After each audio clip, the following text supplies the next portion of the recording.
Et la deuxième partie de la prestation a été délocalisée donc, dans notre centre de service au Maroc. Donc là où on a eu aussi un accompagnement des équipes locales, cette fois-ci pour les faire monter en puissance sur la solution donc SAP qu'on évoquait tout à l'heure, et puis sur des activités de paramétrage et de conception fonctionnelle. Ce qui est intéressant dans ce modèle-là, également, bon, qui n'est pas mentionné forcément sur la diapositive, c'est qu'on n'a pas tout à fait le même type de système, le même type de modèle de delivery en fonction des différents blocs applicatifs sur lesquels on travaille. Il y a des blocs applicatifs qui nécessitent une très forte interaction utilisateur et qui sont très critiques, et ceux-ci, on les a plutôt laissés à Amiens, alors que des blocs qui étaient un peu moins critiques et qui nécessitaient une moindre interaction, on a complètement délocalisé l'activité au Maroc. Ce qui fait qu'aujourd'hui, on a quand même des collaborateurs marocains qui sont en interaction avec des interlocuteurs du client, directement, sans passer par la case Amiens. Alors, est-ce que c'est dû au fait que dans les architectures de systèmes informatiques, il y a des choses qu'on ne peut pas externaliser du tout, qu'il faut conserver sous la main, sous le pied, à côté de soi? Tout à fait. Enfin, on va y venir peut-être sur la planche d'après. Déjà, ce qui est intéressant, ce qui est important, en fait, c'est ce qu'on évoquait tout à l'heure, c'est-à-dire qu'il y a des prérequis avant de pouvoir effectivement délocaliser une activité. Le premier prérequis, c'est d'avoir des processus clairs et d'avoir une idée, une vision très claire de ce qu'on veut mettre en offshore et de ce qu'on veut garder à proximité. Et tout ce qui nécessite une interaction forte finalement avec les utilisateurs ou avec les services du client, bon, il faut se poser vraiment la question de est-ce que je l'offshoreise et est-ce que je le mets sur un site francophone? Est-ce que je vais, dans le cahier des charges, avoir des niveaux de service qui exige finalement une réactivité de l'ordre de l'heure, et auquel cas les problématiques de décalage horaire, ça va devenir vraiment un problème. Donc il faut être dans le même fuseau là. Voilà. Donc tout ça pour dire qu'on doit établir un cahier des charges assez précis, et qu'avec le client se reposer la question de quel service pour quel coût. Voilà. Et que là on doit construire une trajectoire, et qu'à partir de là on peut construire le modèle. Et surtout il y a un point qu'il faut vraiment absolument traité, et souvent le client le sous-estime, c'est l'accompagnement du changement auprès des équipes. C'est-à-dire qu'aujourd'hui, on est des gens qui sont beaucoup chez nos clients dans la tradition orale. On se rend compte finalement que la compétence, elle est souvent localisée chez certaines personnes et qu'elle n'est pas du tout formalisée quelque part. Donc il y a tout un travail d'accompagnement et de mise en place des process qui est un prérequis indispensable avant effectivement de pouvoir externaliser. Au fond, c'est prendre une conscience hyper claire, concrète, précise et pas masquée du tout, pas diffuse de la situation dans laquelle on est et de ce que l'on fait. Tout à fait. C'est-à-dire qu'il faut vraiment se poser la question de qu'est-ce que je veux comme résultat et quel prix je suis prêt à mettre en face. C'est le fameux précepte de Socrate, connais-toi toi-même. Tout à fait. C'est formidable, non?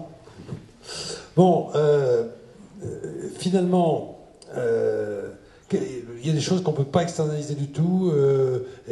Quels sont les paramètres qui font que ça on le garde ici, ça on le fait en IR, ça on le fait en off? En gros, là, le graphique, il a juste pour vocation à illustrer que plus l'interaction métier ou l'interaction client va être forte, et plus le niveau de criticité ou de complexité va être important, moins on va avoir de capacité finalement à éloigner l'activité du client. A contrario, des choses qui sont sur des pans métiers relativement maîtrisés, relativement stables, soumis à des versions par exemple régulières et avec un niveau de complexité somme toute abordable, sur lequel on peut investir, ça c'est des choses qu'on va pouvoir délocaliser, voire offshoriser. Est-ce qu'il y a des modèles qui existent, qui vous permettent d'avoir des références, des modèles dans l'industrie, des modèles dans d'autres domaines auxquels vous avez... Puisqu'on a bien fait appel à Socrate, là. Vous en avez d'autres notre modèle, quelque part, il est... Vous l'inventez au fur et à mesure que vous marchez? Non, là, on n'en est pas là quand même, on ne prendrait pas ce risque-là, surtout avec les niveaux d'investissement qui sont nécessaires. Non, l'idée, c'est un peu à l'image de la production industrielle. Finalement, quand on regarde un constructeur auto aujourd'hui, finalement, son activité est assez facilement transposable à ce qu'on veut faire. C'est-à-dire qu'il y a une nécessaire phase de maturation et de conception des véhicules.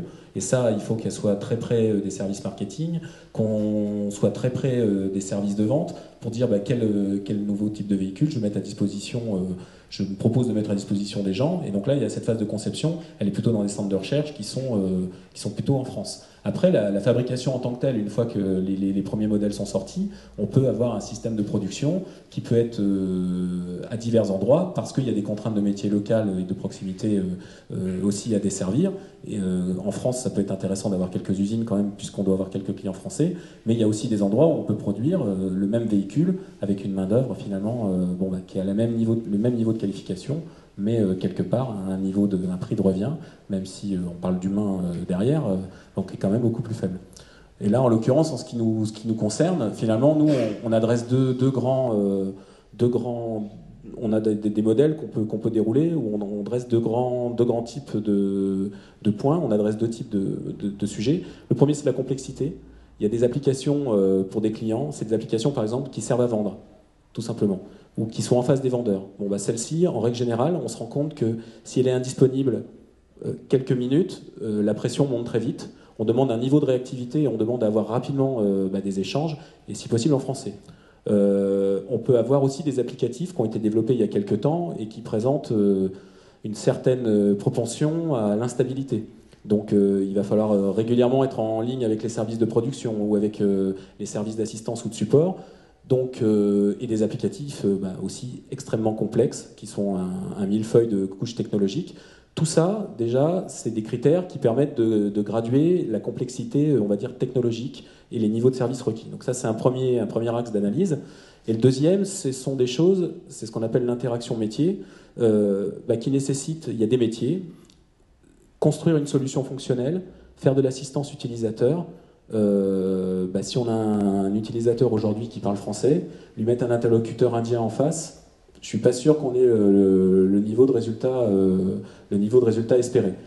De la même façon, il y a des directions marketing qui exigent des mises sur le marché très très rapides de produits ou de nouveaux services, et on a des impératifs avec l'offshore ou avec le nearshore sur des délais dans le cycle de production. À partir du moment où on est obligé de faire des choses très courtes, grosses équipes dessus. Non, ou alors à un moment donné, plutôt que de faire des montées en charge ou des choses très abruptes, dans ce cas-là, on préfère avoir une interaction directe avec le métier et rester à proximité de l'utilisateur. A contrario, les gros volumes de développement, les choses qui se planifient suffisamment à l'avance, sur des applicatifs relativement stables, à un moment donné, nos collègues marocains ou nos collègues indiens sont parfaitement capables aujourd'hui de monter en puissance et d'être dans un cycle de production avec le niveau de qualité complètement compatible avec les attentes du client et à l'identique de ce qu'on fait en France. Ce qu'on saisit à vous écouter, c'est qu'une entreprise comme la vôtre, c'est une entreprise qui est une entreprise adaptatrice.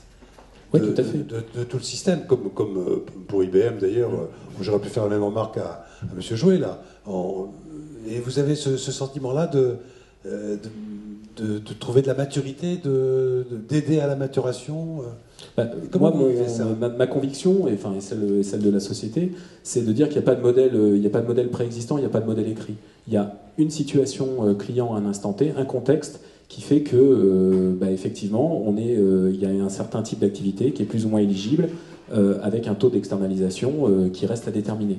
Mais notre métier aujourd'hui, c'est effectivement d'arriver à faire dire au client exactement ce dont il a besoin et ce qu'il veut, et ensuite de mettre en œuvre le modèle et la trajectoire qui correspond à ses attentes. Mais il n'y a pas de règles prédéfinies.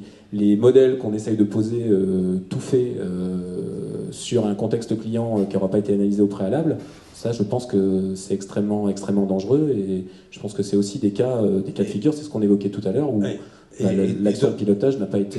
Et dans un cas comme dans l'autre, les pilotes que vous êtes veillent au grain, et c'est ça qui fait que ça réussit mieux avec ces systèmes-là en tous les cas, parce qu'au moins c'est accompagné d'un bout à l'autre. Oui, tout à fait. Et puis que le client, on aide aussi nos clients à prendre conscience des différentes étapes et des différents investissements aussi nécessaires à sa transformation.